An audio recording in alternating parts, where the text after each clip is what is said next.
नमस्कार, स्वागत है आप सभी का। मैं हूं आपके साथ अमृता चौरसिया। पेश है संसद के दोनों सदन लोकसभा और राज्यसभा की दिन भर की कार्यवाही पर हमारा विशेष बुलेटिन सदन दिन भर। और सबसे पहले नजर संसद में आज हुए कामकाज की सुर्खियों पर। उच्च न्यायालय और उच्चतम न्यायालय न्यायाधीश वेतन और सेवा शर्त संशोधन विधेयक 2021 लोकसभा से पारित। कानून मंत्री ने सदन में मंगलवार को हुई चर्चा का दिया जवाब। कहा, विधेयक से सेवानिवृत्त न्यायाधीशों को मिलने वाले अतिरिक्त पेंशन की उम्र को लेकर बनी दुविधा दूर हुई।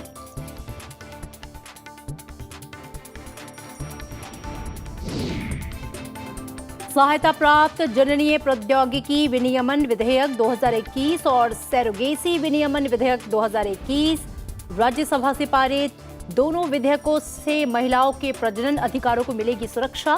प्रजनन केंद्रों के रजिस्ट्रेशन का होगा अनिवार्य।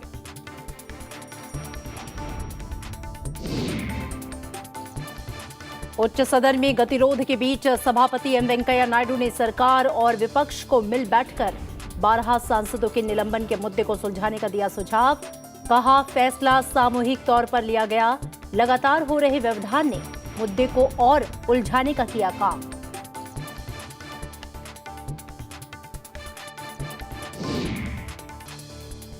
और लोकसभा में नियम 193 के तहत जलवायु परिवर्तन पर हुई चर्चा। सदस्यों ने ग्लोबल वार्मिंग और बदलते मौसम के मिजाज को लेकर जताई चिंता। चर्चा पूरी ना हो पाने के कारण आगे भी रहेगी जारी।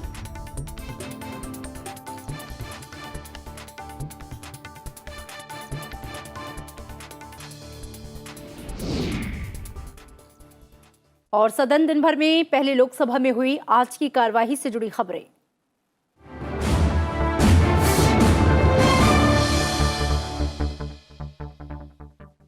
संसद के शीतकालीन सत्र का आज 8वां कार्यदिवस था।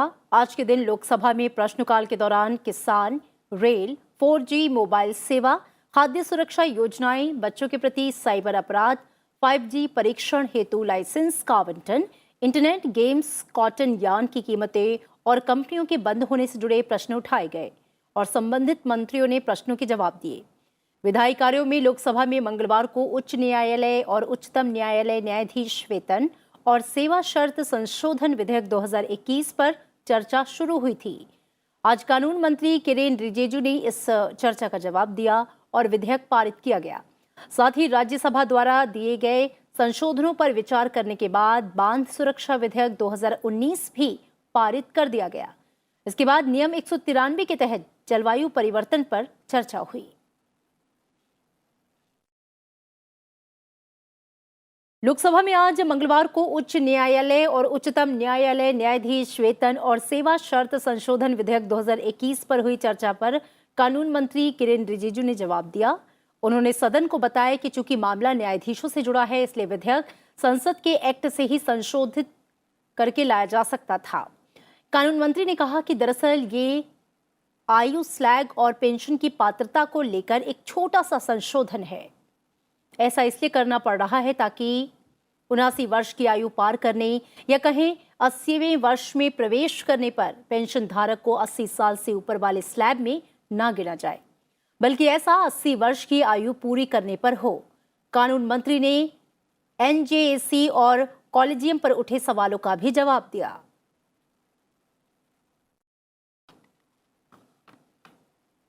अगर कोर्ट में मिस इंटरप्रेट करता है या कोर्ट का जो जजमेंट है वो लेजिस्लेचर का इंटेंशन को अगर दूसरे तरीके से उसको इंटरप्रेट करता है, तो ये पार्लियामेंट का ड्यूटी है कि हम अपने जो पारित किया वाला कानून को और स्पेसिफाइड किया जाए और क्लैरिटी किया जाए। और यही कारण है कि ये एक्सप्लेनेटरी क्लोज जो लाया है, ये बेसिकली ये कहा गया है कि पेंशन 80 साल मतलब जब 80 साल क्रॉस हो जाएगा, जिस महीने में आप 80 साल क्रॉस हो जाएगा उसी महीने का पहले तारीख से आपको पेंशन मिलना शुरू हो जाएगा। सुप्रीम कोर्ट का जब जजेस का अपॉइंटमेंट होता है तो उसका जो नाम जनरेट होता है सुप्रीम कोर्ट के कॉलेजियम से। हाई कोर्ट जजेस का जब नाम आता है तो वो जनरेट होता है हाई कोर्ट के कॉलेजियम से। Chief justice and number 1, number 2 and number 3। और वो नाम सबसे पहले लॉ मिनिस्ट्री के भेजते हैं। तो लॉ मिनिस्टर के पास भेजते समय पैरेलली वो नाम सुप्रीम कोर्ट कॉलेजियम के पास भी जाता है to save the time, so that when law minister sends the file to the chief justice and the collegium, by that time they should also do due diligence to save the time.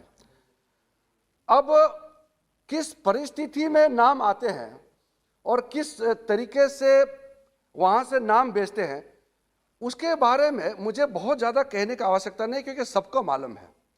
और जब नाम आता है और हम अपने तरीके से उसको ड्यू डिलिजेंस के जो प्रोसेस को करते हुए जब हम नाम भेजते हैं, तो सुप्रीम कोर्ट का जो कॉलेजियम है वो फिर दोबारा नाम हमारे पास भेजते हैं। तो मेमोरेंडम ऑफ प्रोसीड्योर में कहीं भी ये नहीं लिखा कि आप इतना दिन में आपको अपॉइंटमेंट करना ही है। कई रिटायर्ड जजेस और सुप्रीम कोर्ट बार एसोसिएशन भी लिखित रूप से मुझे दिया है कि जो अभी प्रेजेंट कॉलेजियम सिस्टम है जो अपॉइंटमेंट ऑफ जजेस के लिए, वो सही नहीं है, ट्रांसपेरेंट नहीं है, अकाउंटेबल नहीं है, और वो थोड़ा सा वो जस्टिफाइड भी नहीं कर पाता है जिस इंटेंशन से कॉन्स्टिट्यूशन में प्रावधान डाला गया। तो इस तरह का कई सजेशंस हम मेरे पास आए हैं। जो सदस्य इसके पक्ष में हाँ गए, जो सदस्य विरोध में ना गए, मेरे विचार में निर्णय हाँ वालों के पक्ष में हुआ। हाँ वालों के पक्ष में हुआ, प्रस्ताव स्वीकृत हुआ, विधेयक पारित हुआ। लोकसभा ने डैम सुरक्षा बिल 2 अगस्त 2019 को ही पारित कर दिया था। राज्यसभा में इस बिल को चंद रोज पहले पारित किया गया। आज लोकसभा ने राज्यसभा से पारित डैम सुरक्षा बिल 2019 पर आए सुझावों को स्वीकृति दे दी।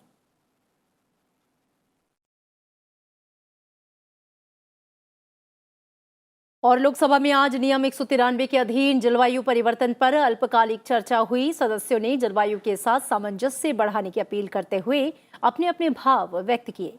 चर्चा शुरू होने से पहले लोकसभा अध्यक्ष ने जलवायु परिवर्तन को लेकर भारत क्या कुछ कर रहा है उसकी एक छोटी सी जानकारी दी और सदस्यों से सार्थक चर्चा की अपील की।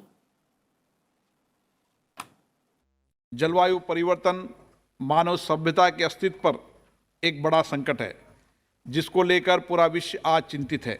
हमारे लिए यह हर्ष का विषय है कि माननीय प्रधानमंत्री जी के नेतृत्व में भारत ने अनेक अंतर्राष्ट्रीय मंचों पर इस समस्या के समाधान के लिए अग्रणी भूमिका निभा रहे हैं।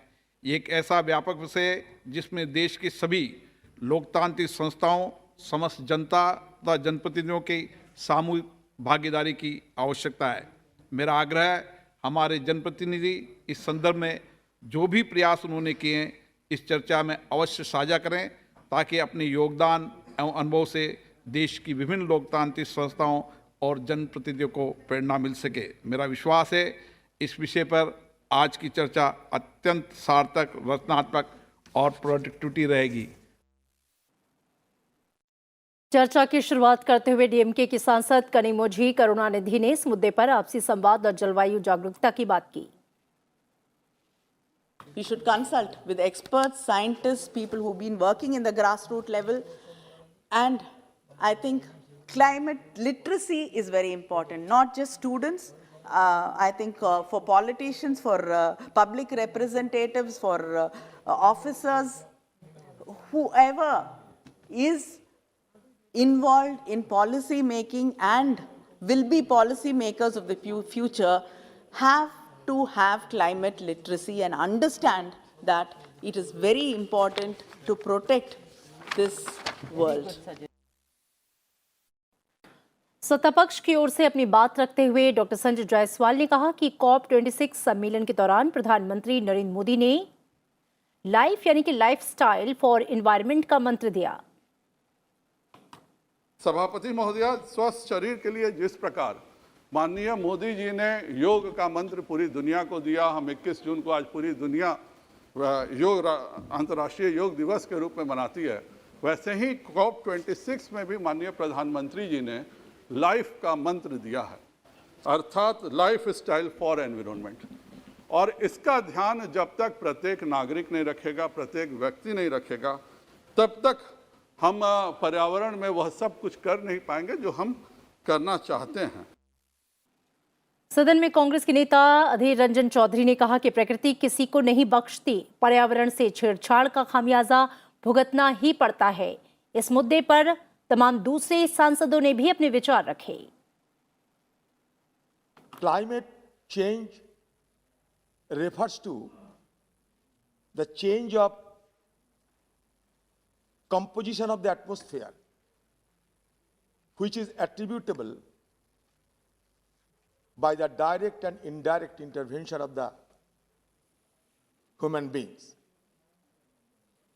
That is why it is the people of the globe who are responsible for this kind of nemesis under the rubric of climate change. It's a topic of survival.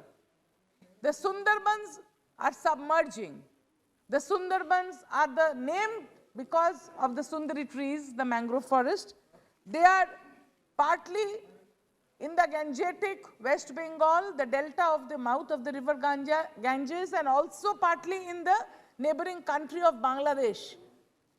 These islands, this low-lying area, it is submerging every day, every year because of the water level rising. The glaciers are melting because of the climate change, and due to the glaciers melting, the water level is rising. So we would like the central government's intervention with substantial financial help towards saving the Sundarbans and saving the people. There are the 7.5 million people whose lives are in danger. जलवायु परिवर्तन से उत्पन्न होने वाले प्रभाव के और आकर्षित करना चाहूँगा, जिसका पहला कारण है महाराष्ट्र सहित अन्य राज्यों में जो इससे बेमौसम बारिश होती है, उससे जलवायु परिवर्तन के परिणाम स्वरूप दुनिया के मानसूनी क्षेत्रों में वर्षा में वृद्धि होगी, जिससे बाढ़, भूस्खलन जैसी समस्याएं पैदा होगी। जल की गुणवत्ता में गिरावट आएगी तथा पीने योग्य जल की आपूर्ति पर गंभीर प्रभाव पड़ेगा। जहां तक भारत का प्रश्न है, मध्य तथा उत्तरी भारत में कम वर्षा होगी, जबकि इसके विपरीत देश के पूर्वोत्तर तथा दक्षिणी पश्चिमी राज्यों में अधिक वर्षा होगी। परिणाम स्वरूप वर्षा जल की कमी से मध्य तथा उत्तरी भारत में सूखे जैसी स्थिति होगी, जबकि पूर्वोत्तर तथा दक्षिणी पश्चिमी राज्यों में अधिक वर्षा के कारण बाढ़ जैसी समस्या उत्पन्न होगी। अध्यक्ष महोदय, सरकार को इस समस्या के तरफ भी ध्यान देना आवश्यक है। अनियमित विकास के कारण जन्मी जलवायु परिवर्तन की विभीषिका और मानवीय गतिविधियों के चलते भारत की छोटी बड़ी करीब 4,500 नदियां सूख गई है। 22 लाख तालाब विलुप्त हो चुके हैं। अति दोहन के कारण दिल्ली, कलकत्ता, चेन्नई, हैदराबाद, कानपुर जैसे शहरों में भूजल समाप्त होने की कगार पर पहुंच चुका है, जबकि देश के अधिकांश राज्य, यहां तक कि हिमालयी राज्य भी जल संकट से जूझ रहे हैं। सदन में सभी पक्षों के सभी माननीय सदस्यों की सक्रिय भागीदारी से ये चर्चा अत्यंत सार्थक हो रही है। विषय की व्यापकता तथा माननीय सदस्यों की सहभागिता को देखते हुए इस महत्वपूर्ण विषय पर चर्चा आगे भी जारी रहेगी। और इसी के साथ सदन दिन भर में वक्त एक ब्रेक का हो चला है। ब्रेक के बाद बात करेंगे राज्यसभा में आज हुई कार्यवाही की।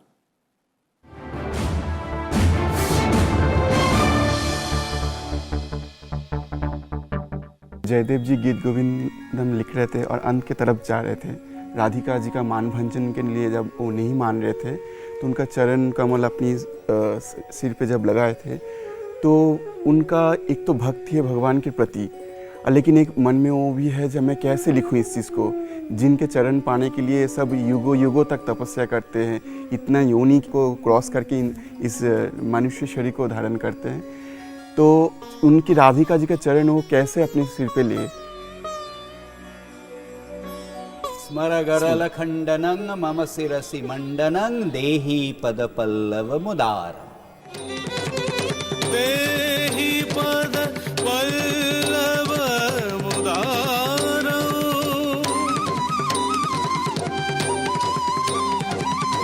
देहि पद Pallav मुदार।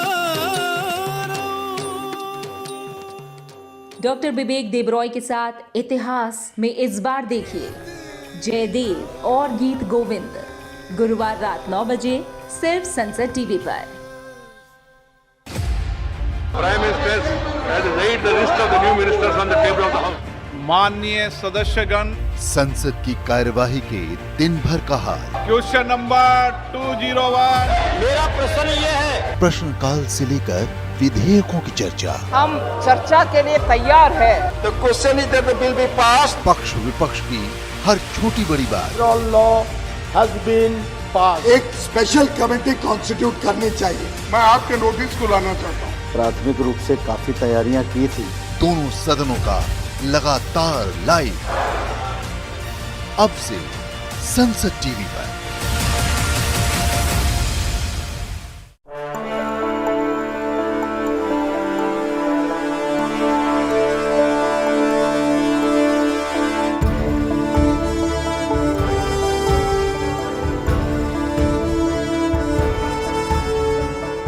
Those in favor of please say aye.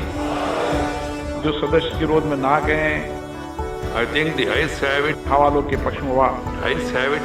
The bill is passed.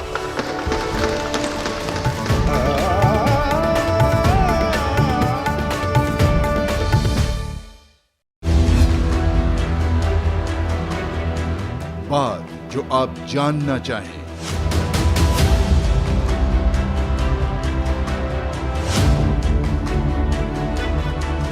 बात जो आप सुनना चाहें, लोकतंत्र से जुड़ी हर वो खबर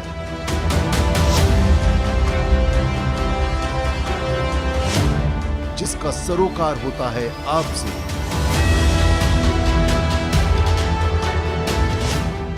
लोकतंत्र राउंड अप।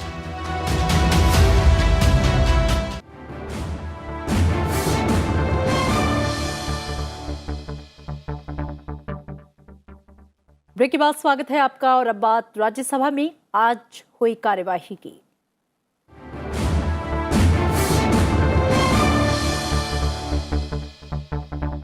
राज्यसभा में आज सहायक जननीय प्रौद्योगिकी विनियमन विधेयक 2021 और सैरोगेसी विनियमन विधेयक 2021 चर्चा के बाद ध्वनिमत से पारित हो गया। ये दोनों विधेयक महिलाओं के प्रजनन अधिकारों को संरक्षण देने के मकसद से लाया गया है। राज्य में दोनों विधेयकों पर एक साथ चर्चा हुई। चर्चा का जवाब देते हुए स्वास्थ्य मंत्री मनसुख मांडविया ने कहा कि सैरोगेसी विधेयक में प्रवर समिति की ज्यादातर सिफारिशों को स्वीकार कर लिया गया है और दोनों विधेयकों में लिंग चयन, सैरोगेट माताओं के शोषण, सैरोगेसी से जन्मे बच्चे को कोई विकार होने पर छोड़ देने जैसी अनैतिकता पर रोक लगाने का प्रावधान है। चर्चा में हिस्सा लेते हुए सांसदों ने इन दोनों विधेयकों के महिलाओं के सम्मान के लिए जरूरी बताया।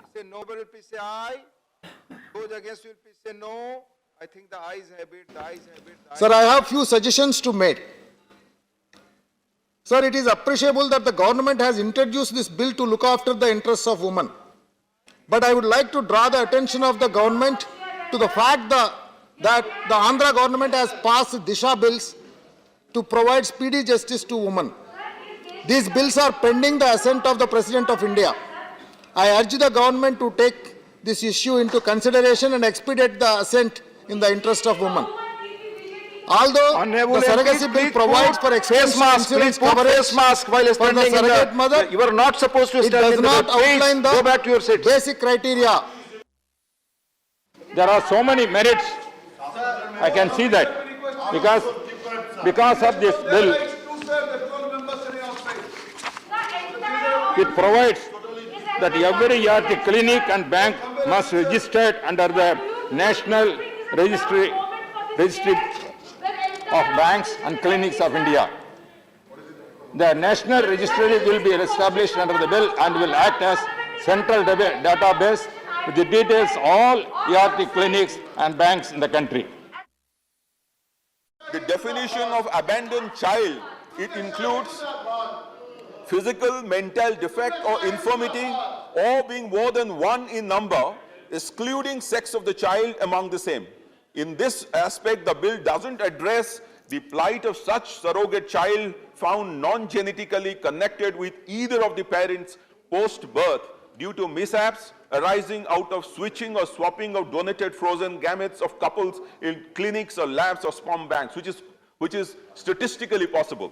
The bill is unclear if such surrogate child will be allowed to be taken care of or will be declared as will not be declared as abandoned or rejected or left in adoption home or orphanage. जो surrogacy और राज्य स्तर पर surrogacy बोर्डों का गठन करना, surrogacy की इच्छा रखने वाले ऐसे भारतीय विवाहित दंपत्ति जो परोपकार की भावना से सरोगेसी करना चाहते हैं उनको देना, सरोगेसी की इच्छा रखने वाले दंपत्ति से कम 5 वर्ष के कानूनी रूप से विवाहित होने चाहिए, सरोगेसी या सरोगेसी प्रक्रियाओं को करने के लिए भारतीय नागरिक होना चाहिए। यह भी उपबंध करता है कि इच्छुक दंपत्ति सरोगेसी के माध्यम से पैदा हुए संतान को किसी भी स्थिति में परित्याग नहीं करेंगे। सरोगेसी के माध्यम से पैदा हुए संतान को वह अधिकार और विशेषाधिकार प्राप्त होंगे जो जैविक संतान से उपलब्ध हैं। मैं एक बार फिर निवेदन करना चाहूंगी कि राज्य बोर्ड या केंद्रीय बोर्ड बने, उस बोर्ड के समक्ष दोनों दंपत्ति जांच होने के बाद ही यदि उनके अंदर प्रजनन की उपयुक्तता नहीं है तो तभी उनको अनुमति मिलनी चाहिए।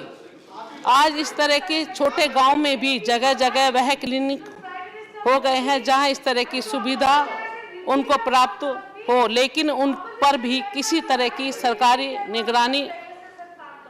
निगरानी नहीं है। हम जो महिला माँ बनना चाहती है, परिवार बनाना चाहती है, उसको अवश्य मदद करें, उसको मदद करना है। प्रोग्रेसिव बिल भी है और हमारे देश के कुल मिला के भावनाओं और महिलाओं का शोषण को अटकाने का भी बिल है। और आज तक का एक पीरियड इस टाइप का गया है जिसमें महिला सरोगेसी करती थी लग्जरियस के लिए। It's not good. एक महिला अपनी लग्जरियस के लिए वो सरोगेट्स करे, ये ठीक नहीं है। तो उसको भी रोकने की आवश्यकता थी और जिसको आवश्यकता हो जो बच्चा पैदा नहीं कर सकती हो क्लिनिकल उसमें कोई कमी है, ऐसी ही महिला सरोगेट्स का यूज करके अपने मातृत्व धारण करे तो उसको अधिकार भी मिले और स्वाभाविक तौर पर वो माँ भी बन सके और अपना परिवार भी बचा सके। ये सारा विषय को देखते हुए ये दोनों भी लाए गए हैं। राज्यसभा में आज भी 12 विपक्षी सांसदों के निलंबन का मुद्दा गरमाया रहा। राज्यसभा की कार्यवाही शुरू होने पर सभापति ने सबसे पहले जरूरी दस्तावेज सदन के पटल पर रखवाए और फिर नियम 267 के तहत कांग्रेस के दीपेंद्र हुड्डा सहित कुछ अन्य सदस्यों की ओर से किसानों के मुद्दे पर चर्चा के लिए स्थगन प्रस्ताव का नोटिस दिया था, जिसे सभापति ने अस्वीकार कर दिया।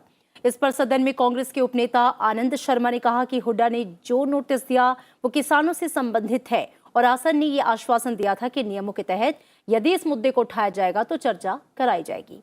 इस पर सभापति ने कहा कि अगर सदन व्यवस्थित रहेगा तभी इन मुद्दों पर चर्चा हो सकती है। Dr. Deependra Singh Hooda and Dr. V. Sadasivan, they have given notice for suspension of the business. I am not admitting it. It can be taken up. Honorable Chairman had assured when Deependra Hooda had raised the matter that if a proper notice is given, a discussion will be allowed. Yeah. On the farmers related issue, we are not saying specific one matter. And sir, since we have not had a discussion, last session also we could not, I would request you to consider it because this is an issue which is being discussed every day outside. The House should also one day discuss. Right, thank you. Thank you. If the House is allowed to function, then we can consider all these things. सदन में विपक्ष के नेता और कांग्रेस के वरिष्ठ सदस्य मल्लिकार्जुन खड़गे ने कहा कि सदस्यों का निलंबन अलोकतांत्रिक तरीके से किया गया है जिसे रद्द करना चाहिए। खड़गे ने कहा कि वो अपनी बात को साबित कर सकते हैं कि ये असंवैधानिक था। इस पर सभापति ने आपत्ति जताते हुए कहा कि आप चेयर को चुनौती दे रहे हैं जो कि अलोकतांत्रिक है। Sir, we are repeatedly requesting that our 12 members have been suspended from this house. They should be called back and suspension should be revoked. This is undemocratic. I will prove it. Disobeying the chair. Disobeying the chair is undemocratic. Sir, suspension. Disturbing the house is undemocratic. We are ready to and that has to be understood. No. You can't go on asking same every day. Every day you cannot have this. Every day you cannot have this. This is not the way. This is not the way. This is not the way. You are compounding the offense. You are compounding the offense. What is this? What is this? ये तो क्या हुआ? 10 दिन से सदन को नहीं चलने दे रहे आप लोग। 10 दिन से आपने सदन को चलने नहीं दे रहे, बाकी लोगों को बोलने के लिए मौका नहीं दे रहे। This is not the way. You can't force me. Rajya Sabha सभापति एम वेंकैया नायडू ने एक बार फिर सरकार और विपक्ष से 12 सदस्यों के निलंबन के मुद्दे को आपसी सहमति से सुलझाने की अपील की। सभापति ने कहा कि इन सदस्यों को निलंबित करने का फैसला सदन का है। इसे लेकर विरोध करने से ये मामला और जटिल होता जा रहा है। उन्होंने गतिरोध कर रहे सदस्यों से सदन को सुचारू रूप से चलने देने की अपील की। This action is not taken by the chair. The action was taken by the House on a resolution moved by the leader of the House. So I have already suggested let the leader of the opposition, other leaders, and the Minister for Parliamentary Affairs and the leader of the House, they sit among themselves, discuss the issue, and see to it that the House is allowed to function in an ordinary manner, creating disorder, defending the undefendable, and then trying to force me for action which I have not taken action. It is not reasonable at all. You are not understanding in spite of my telling. The action was taken because the papers were torn in, because these files were taken away, because the mics were broken, because people came onto the table, because the entry was blocked to the chairman's room, because marshals were attacked. And you say, no, that is right and the action is wrong. अवरोध के बीच ही सभापति ने शून्यकाल की शुरुआत की। शून्यकाल के दौरान एनपीएफ सांसद केजी केन्ने ने सशस्त्र बलों की गोलीबारी में मारे गए 4 नागरिकों का मुद्दा उठाया। उन्होंने सरकार से सशस्त्र बल विशेष अधिकार कानून वापस लिए जाने की मांग की। In the light of what has transpired, sir, in the last 63 years, up to the 4th of December this year, they are prophetic and they have been proven to be correct. These armed forces special powers have breeded nothing for this country except animosity among the people of this region, the northeastern region, and the mainland India. It's a very sensitive issue, don't it? It has taken a heavy toll on the unity and integrity of this country. Ultimately, the casualty is inflicted on the unity and integrity of this country. Yes. लेकिन विपक्षी सदस्यों के अवरोध के कारण राज्यसभा में शून्यकाल सामान्य तरीके से नहीं चल पाया। विपक्षी सदस्य निलंबित सांसदों की मांग करते हुए सदन के वेल में आ गए। सभापति ने बार-बार सदस्यों से अपने स्थान पर लौट जाने की अपील की, लेकिन विपक्षी सदस्य अपना विरोध जताते रहे और इसके बाद सभापति ने राज्यसभा की कार्यवाही 12 बजे तक के लिए स्थगित कर दी।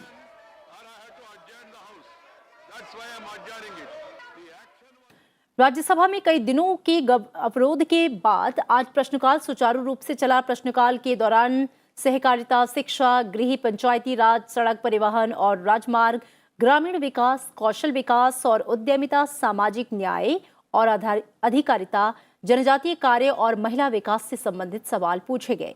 साथ ही संबंधित विभाग के मंत्रियों ने इन सवालों का जवाब दिया। भोजनावकाश के बाद भी सदन सुचारू रूप से चला और उच्च सदन ने सहायता प्राप्त जननीय प्रौद्योगिकी विनियमन विधेयक 2021 और सरोगेसी विनियमन विधेयक 2021 पारित किया।